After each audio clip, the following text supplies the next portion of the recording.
everybody, and welcome back to another episode of Dance Talk Realness, a podcast where we discuss all nuances concerning education and dance, because a dance experience is an experience worth talking about. I'm your host, Truly B. I'm here with my awesome, as always, co-host, Daryl P. Hey. Hi. And today we will be discussing the world of virtual performances, what we have learned over this past chaotic year, and performances going live as we move forward. So I'll start. I hated every single piece of being virtual. And it's me. I'm a little lady on the inside who is stuck in her ways. It was the pits. I had two shows that were both virtual. One was significantly better than the other for a myriad of reasons. Both had some of the same issues though. But I think the one that went better, I will say it was better in the sense that we were actually able to still be in the space. We just couldn't be with an audience. The other show was full virtual, at least for the majority of pieces in like my groups. There were maybe one or two groups who they did meet up and had like their masks and they were like in a open space or whatever. But overall, it was trash. I hated it. And I'm not a person who's against dance for film, but let me tell you what my testimony isn't. Dance for film. I don't know what I'm doing. And then I'm having other people help me, but also I am so in the mindset of choreographing for stage. And for me to enjoy site-specific work so much, that still for me doesn't read over into for film. Like I still do not get it. And I'm like, yo, somebody who knows what they're doing, come help, because I don't know. And so I think one of the downsides for me is 100% that. I'm not even that I know for a fact that's one of my issues. So whenever I think of recording, I only think of it in the sense of from stage. So I never think of recording dance in the same way that I think of choreographing for a site-specific piece, which would make more sense. Because if I'm doing site-specific, then I'm taking into consideration, okay, somebody might be over on your left, somebody else might be behind you, and I still want them to, for the most part, have a good reading of what it is I'm trying to say. And I, for the life of me, cannot transition that over into the virtual space. And I'm like, fuck it, I don't want to no more. I just forget it. It's cool. I'm off that. So that was horrible. So it is my hope, dream, goal that moving forward, live performances are a thing again, because I miss it. Now, if it had to be in the sense of where the dancers are able to be in the space and that's recorded and streamed from that sense, I can be okay with that. That I can handle. But holding rehearsals virtually, having people have to send in video clips, man, fuck that noise. I'm like, this was horrible. I hate it because for some ungodly reason, the music would never sync up. And I'm like, are y'all listening to the same music? Because I swear you are. You all have the same audio file. I don't get this. And it was, no one could get that stuff to sync up. And then talking with other people that were having the same problems, who were still doing better than me putting the shit together. And I'm just like, so this is just a problem we have? Oh, well, this is dumb. I hate it. So I would prefer that if we still have to maintain some virtual aspect, that at least the dancers are able to use the space. And if that means adjusting how many dancers are in a piece, then I'm more willing to tackle that problem than doing a straight up virtual performance again, because this was trash as hell and I never want to do it again for as long as I live. I hate it. I hated the whole experience. I have nothing positive to say for real. It was just bad for me all around. I didn't enjoy it. I wouldn't say I enjoyed it. I think I made it work. Mm-hmm. I think I really toyed with what was it? My winter concert from 2019, 2020. So, but it was actually in 2020, beginning of 2020 when we did it. I have video files of all the performances that we did on stage. And I went through and I just pieced them together. Like I didn't put like the titles or anything. I just kind of faded one out into the other. And I added some like text box in the beginning, text box at the end. But I feel like that was like me like playing with like just putting the videos in order.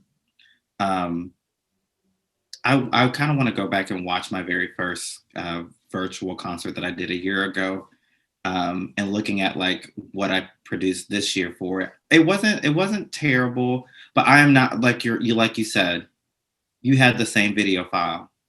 What are you listening to? What did you watch? What are you like? What did you hear? Like how is it that you're completely off the whole time? And I think there was some videos, like some rehearsal videos where I did it with counts. Mm-hmm. And I think they were recording themselves to the counts. And so obviously the counts are slower than the videos with music. And so that's probably what they were doing, just to be like, I'm just going to get this grade and I don't know what I'm doing because I haven't been dancing this whole time, this whole mm-hmm. Semester. But yeah, so anyhow, the virtual concerts were interesting. I think it was what I enjoyed. The other thing I think I liked was that it was like people who weren't like I did donations for my winter concert mm-hmm. Through like an online like school database. And let me tell you, I think this week, I've gotten an email where it was like, somebody donated $3 to your winter concert. And it has been like that since January. So I'm like, what I would love to keep is the fact that if you didn't watch like you said, I hope it's something where at least maybe in the fall, it's like the dancers are in the space, but maybe there's not an audience. I don't mind streaming and recording that because obviously that's more or less what I did with my first winter concert. But I love the whole like streaming it online and if you want access to this link, you need to pay money to see it. Mm-hmm. And that was a really good kind of fundraiser for us for the year. But no, I'm definitely ready for the more live, in-person performances, at least in person with the performers at first. And then, we'll bring the audiences back. Like, I think maybe it might be sooner than we think, the way things are opening up and happening. Like we might get some live by the time I'm ready to do a winter concert, it might be audiences live and dancers are live. So man, they are opening this thing all the way up, and so yeah. Related, not related. Mm-hmm. The whole thing with if people have been fully vaccinated, then they can go back to life without their masks. Who mm-hmm. checking? Who's checking? Ain't nobody checking. I was like, y'all know good and well, folks just gonna be out here without the mask on. They don't care. And so I'm like, well, I will keep mine on because safety first. And so thinking about bringing audiences back into the space, that's something that comes to mind because unless we're going to try to maintain some type of social distancing for the audience, which is going to cut into ticket sales, of course. What else are you going to do? Folks are just going to be up under each other again. Well, I wonder if you could start even doing like a mask, mascot. Like, so right now I work at a gym where we just started doing mask optional classes. And I think we'll still continue to do mask optional classes where like, if you don't feel comfortable, wear your mask. Like that's like nobody is, whether you're vaccinated or not, you should wear your mask. And then, but if you feel like you're comfortable, you're vaccinated, you want to take it off, or maybe, for the idiots that are like, I'm not vaccinated, but I'm still going to take this mask off. Live your life. Live your life. If you want to, if you value your life in that manner where you're like, I ain't gonna wear this mask, go for it. Take it off. Yeah. Yeah.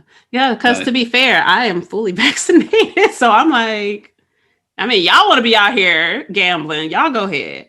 Of which I'm like, it's still a risk for those who are fully vaccinated. So I'm just like, y'all be out here playing. And so that's why I'm like, well, I'm gonna wear mine because I don't trust other people. Right. Like that, simple as that. But yeah, I mean, I guess you can't ever really worry about what other folks are going to do. And that was pre-COVID. You can't be worried about that because folks going to do what they're going to do. And all you can do is make sure you've taken the proper precautions for yourself. Yeah. Because I'm like, do I even have to interact with the audience? I sure the fuck do not. So I'm like, if I'm like, okay, well, my dancers are going to have masks. We can get like fancy masks. They can be designed, be a part of the costume. We can make that thing work. But yeah, outside of really just being able to be with the dancers, I don't think, as you say that, then I'm like, yeah, you're right. I probably wouldn't be all that concerned because I'm like, okay, well, I don't have to be out there with y'all. I'm like, I got to be up in here with these dancers though. So if we feel more comfortable in that space, maintaining the use of masks, then that's way more enforceable than audience. An audience. Yeah. Right. Yeah. Yeah. There's some really, we talked about, you touched on dance for the camera and stuff too. And that was something that we even like last year in the fall, we started talking about like how to, start maybe even incorporating that into, some of the dance curriculum, because, that's definitely something I think colleges are starting to like get into. I mean, it's been a thing for a long time, but, just starting to play with that kind of medium. But yeah, I agree. Like the year, like just reviewing, just kind of like what people have learned probably from making dance videos and virtual concerts. I think I hope people utilize this to like help them reach a greater audience, right? Like now you don't have to like, just talking about the donation thing, being able just to reach audience members that just either couldn't make it that night, but are still local, or being able to reach an audience members that are not in the same state, right? Like, I think more people can see your students' work, like, grandma, grandpa that lives, 3 states away, or, for some of my students don't even live in the country, right? Like they can, are able to, they're able to see their child, their grandchild, whoever perform. And I think that has been, a really cool thing. And just not having to like, leave the house, just to see a performance, I guess is also kind of cool. Yeah. Like, I think to your point, hilariously, this ties into, I think it is Walter Benjamin. I think that's the correct thinker that I've had to relook at their stuff during this current session of school, but was talking about technology and mechanical reproduction, and kind of this idea that, as you make more and more copies of something, like the original thing loses its value, its aura, its essence, blah, blah, blah. And so one of the conversations that came up amongst us is that that's not the case with all the things. And particularly with dance for film, instead of it being like, yes, I am always going to believe that seeing dance in person, there's more to that experience than viewing a film. That's just my stance. But also though, when it is specifically made for film in particular, mm-hmm. I don't think that there's a whole lot lost there. And to your point, the accessibility is huge mm-hmm. with that. Whereas if it's only, so perfect example, my students watched Revelations in my dance history course. Mm-hmm. Some of them would have never had an opportunity to actually go and see it. And like, mm-hmm. yes, I've been able to go see it live, and that is an experience. And like, do I have mm-hmm. the exact same experience watching a recording? No, but it's still an experience. Right. And for them, a lot of them, they never would have seen it, no intention of seeing it. And so it became accessible. And so even though they weren't mm-hmm. able to see the quote unquote original, still mm-hmm. having that access to it, they're able to still learn something from that, and they're still able to gain something from that. And so I think that mm-hmm. that could be a positive takeaway from this whole debacle, because I still mm-hmm. feel how I feel, but that could be a positive takeaway in the sense of, like you said, those who have family who are abroad, and or if they had to work and they weren't able to come and see the performance, they're still able to circle back and see it, or they're still able mm-hmm. to take part of that experience, as opposed to just completely missing it. So that part, I would agree with you that is a definite highlight that hopefully people were able to take away from all of this. Yeah, hopefully. Yeah. I'm trying to think, is there anything else that I would deem as positive? I just hated it so much. So it's like, I am trying really hard to think of something, and I'm just like, I was bitter for the bulk of these months, because I was like, and again, it's because I don't know what I'm doing. And so I know it was not up to my usual standard. Mm-hmm. And like, people will be like, oh no, I liked it, I can see what you were trying to do. I was like, yeah, but I didn't do what I was trying to do. And that's a problem for me. Like, mm-hmm. I hate this. But that part aside, I'm like, I mean, in theory, if this is like your lane, I can see how mm-hmm. Here we go. This could maybe be a positive for those who this is what they were more versed in. Getting not notoriety. That's not the correct word we want to use here. Because like you said, it's been around for a while. Like, this has been part of the field for a while, but more exposure to it, more acknowledgement. There we go. More acknowledgement of, it's not easy to do dance films. Like, mm-hmm. there's a lot that goes into it that I think I was never like this, thankfully, because I'm like, my life probably would have been much worse if I was out here thinking, oh, well, that's easy, I can do that. I never thought that. I never had that moment. I have never at all been like, yeah, I could do that. I've always been like, somebody else is good at that, and I will be friends with them. But to really not validate the field, because it was already valid in its own right, but that acknowledgement of, y'all, some of y'all really be out here doing this work. Like, some of the things that I've seen come out of this have been amazing. Even from students that they just have an eye for it. So that is a positive. Really, especially seeing those students who didn't know that this was something that they could do, or that they would just be naturally good at. Oh my God, seeing that light bulb cut on for them, seeing that click into place, that was amazing.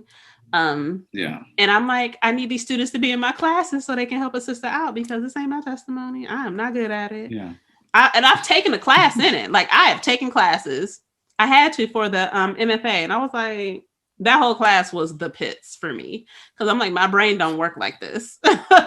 And to this day, my brain don't work like this. So I'm just like, I need to be friends with people who know what to do, because no, to me doing it, it will never be what it could be without someone who this is their area. Like, I'll choreograph the shit out of it for you. I got you on that part. But I 100% would need to be in a collaborative relationship with somebody to make this be successful, because this was the pits this year. I hated it. I don't know that I can say that enough times to fully explain how much I actually hated this whole situation. It was just, But again, it was nice seeing those who this is their thing really to have like excel. Showcase. Agreed. Yeah, it was good. It was good to see that. Tell you, the struggles are so real, though. I know. I just recall just even this last one I just did, just being frustrated, right? You're learning so many things on the spot, and it's so interesting because it's like once you do one, people are like, "Oh my God, you know how to do this," and it's like, no, I don't. Like, I do not know. Like I did at least 2 or 3 kind of PDs on this, and I wouldn't say that. I mean, I definitely had learned a lot, and I had done something similar to this in the past, but like nothing. Like I said, nothing that I have a degree. I don't have a certificate. I don't have formal training in. It's just Daryl sitting at his computer and just playing around with a bunch of videos. But yeah, no, gave a lot of like PDs, and the only thing I could say in these PDs was like, so I just sit and like mess around with videos and see what happens. And like, sometimes it works. Sometimes I just like, close out of the program and just start over. But that's real though. That's real. Like sometimes it's like I just touch things until it works out, or it's like, okay, so we'll just start over because this is not working out. Right. Yeah, no, it would be the most tragic PD if I ran it. It would be so bad.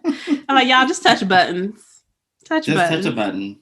Something to happen. Until you get a concert. Yes. I just make it do what it needs to do, y'all. Y'all just make it work. Yeah. But yeah, for sure, I look forward to being in this space for real now. Yeah. I got a taste of it over the spring semester doing the one show. And I was like, wow, like I knew I missed it. But it was to the point where even in the middle of rehearsals, I would stop and do little mini lessons because I'm like, oh, but we're here though. So I can actually fix this. Yes. Yeah. Let's do this. Yeah. Now, to be fair, I was breaking some rules in the process because I don't know how to stop physically correcting people. Like if I've explained it 5 different ways and it's still not right, I'm just going to fix it.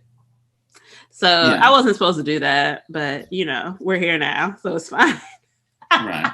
Okay. Like it worked out. And I was like, yo, I really miss just sharing space. Like I miss it. Yeah. So I 100%, even though I think the virtual piece shouldn't be completely eradicated as we start shifting back to opening things up.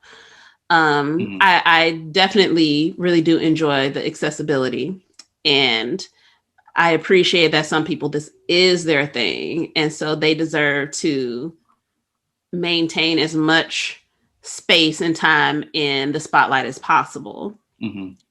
But I know I definitely need to be in the space. I'm a in the space person, but I look forward to collaborating with people who they know how to do it, and we make some like bomb stuff because that'll be great. But I definitely look forward to what this new iteration is going to be for us. Yeah. Until we roll back into what we're used to seeing. Yeah, it'll be interesting. Yeah. I wonder if people will still, like, as things start opening up, if like the big name companies, if they'll still maintain that level of accessibility, or if they're going to like start like shutting that down. Right. Because I wonder how expensive, like, because now you're looking at like even for us, we probably should have been thinking about like copyright issues now. Yeah. but I didn't even think about that, and nobody really said anything to me, so I kept on moving. Yeah. But like, we're just gonna push past. Exactly. Yeah, but I wonder. Yeah, I mean, I guess if you own your music and everything, I can't see why you'd have an issue with, Yeah. Still streaming it online. Like Hamilton, like I think, how many people can say they would have afforded or could afford Hamilton tickets? I thought I would honestly would never see that show, because I was like, every time it came, it was always like $300, $400 to see it, to buy the tickets outright. So, yes, like you said with Revelation, is it as good as seeing it live? Probably not. But do I feel satisfied? Haha, that's like a song in the show. I feel satisfied. I feel satisfied with seeing it on Disney Plus. I was like, yeah. Honestly, I feel like after even seeing the original cast do it, I kind of don't want to see a touring company do it, because I'm like, it's just not going to be the same. That's a good point too. Yeah. Oh, you know what? I could see people deciding to not do it for that reason. Yeah. I could see that. But I can also see the reverse of, because you're still going to have people who are going to come out. Yeah. So there is, I think there is the potential for it to be even more lucrative. Mm-hmm. But they would have to strike a good balance between, like, for sure. Because like, I know people now that are like, okay, but let Hamilton come through again. I'm gonna need to see this. Like, it's gonna have to happen. And this is after watching it on the Disney Plus. This is after listening to the having access to the soundtrack and all that stuff. Right. So I think it's more so that it will just be different, and they need to figure out how they're going to balance that. Because I agree with you that if I'm able to see the original cast, I don't know about anybody else. I don't know that I want to spend that money, because I now have this standard in my head, and I just don't know that you're going to meet that. Right. Exactly. Yeah. So that I'm sure you're right. I wonder if that's why they probably wouldn't be so quick to do that, because it's like, well, if you can see the original cast do it from your home and it's done well, I just, you know what I mean? I would have a hard time seeing a traveling cast seeing it live. I'm just gonna be like, yeah, you're nothing like. Yeah. Yes, it's nice to have it in front of me and I can see it, but yeah, it's still just not the same. Yeah. Things to think about. But I know me. I'll probably be the person who will show up to the live show and then watch a recording later if I just wanted to relive that moment. But if I watch the recording first, I don't know that I will go to the live show. Right. So, and people can't control that part of it, is the thing. You can't control which one someone's going to see first. Unless you just like wait forever, like give it a year of it being live and then start showing the video. But some folks will wait that year. There's like, when is that coming out? I'll wait. I'll wait to see it. Yeah. So, but or maybe that would do more work with, like, I mean, I'm sure these things run on Broadway for so long before, I guess like maybe a year before it's been like a touring thing, but nothing new has been out, right? Because no one's been really doing anything. So I wonder, like, and people have been out of work, I wonder if some of these actors who usually are like, oh, I just do it on Broadway, are like, no, we'll tour it. You know what I mean? Like, if the original Broadway cast of a show tours a show, like, yeah. I'll show up. I'll show up. I'll show up for that. Oh yeah. Oh yeah. And I might spend that $300 then, that $400 to see like, yeah, okay, I saw the original cast. I will find that money to go do that. Like, I think that would be awesome. Mm-hmm. But yeah, any other, if you plan on doing anything like you did with Hamilton, where you're going to show it on a video TV, I would never want to go see the show live. Well, the touring show live. Yeah. Because now I'm trying to think. Well, you know what? No, I think I still would have wanted to see Revelations live. But yeah, even with that, yeah. But even with that, I'm like, this is a new iteration of it. Yeah. Like the live I saw wasn't the like original company performing it. Like it wasn't that. Right. But I just like being in the space. Right. I don't know that I feel the same with musicals.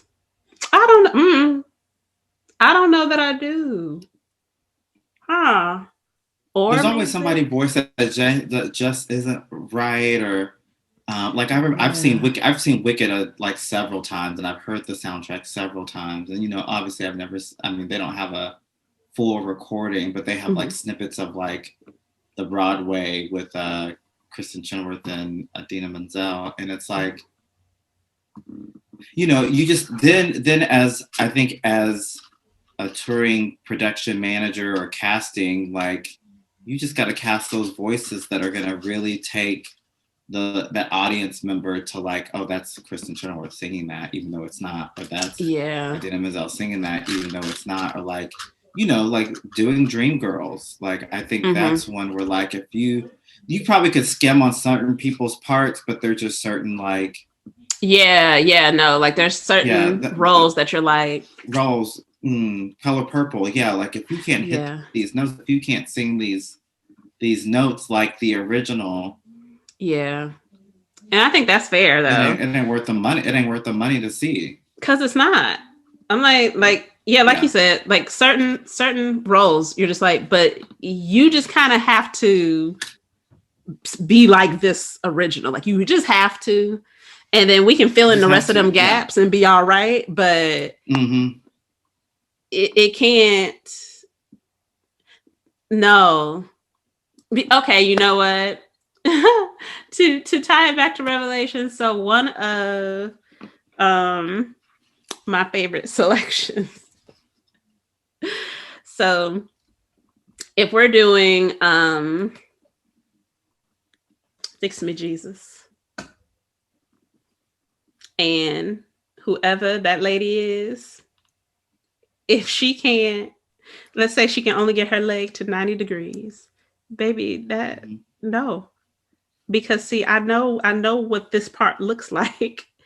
And I just need you to have the full range of motion to be able to do this choreography the way that I know it should be done. Right. Or if it's Centerman and the dude can't do, like he's just not good at turns at all. And it's like, sir. Yeah. You can't. I don't want to see a chasse. I don't want to see you walk. Right. I don't want to see a leap until it's supposed to be a leap. Like, I want you to do what that choreography is. Like, do that. Exactly. Yeah, like once you know what the thing is, and the same with hearing specific people sing a part, once you know what that thing is, once someone has embodied it, if anyone else comes after them, child, I need you to be just like this or better. And I just need that because this is important to the overall show, and I'm gonna need you to be up to par. Like, we can't just be half-assing it at that point. No. Which is why people may not pay for that traveling company. I hope we don't somehow vicariously convince people to shut down the accessibility. Right. But I'm like, I'm building a case for them now. It's like, Yeah.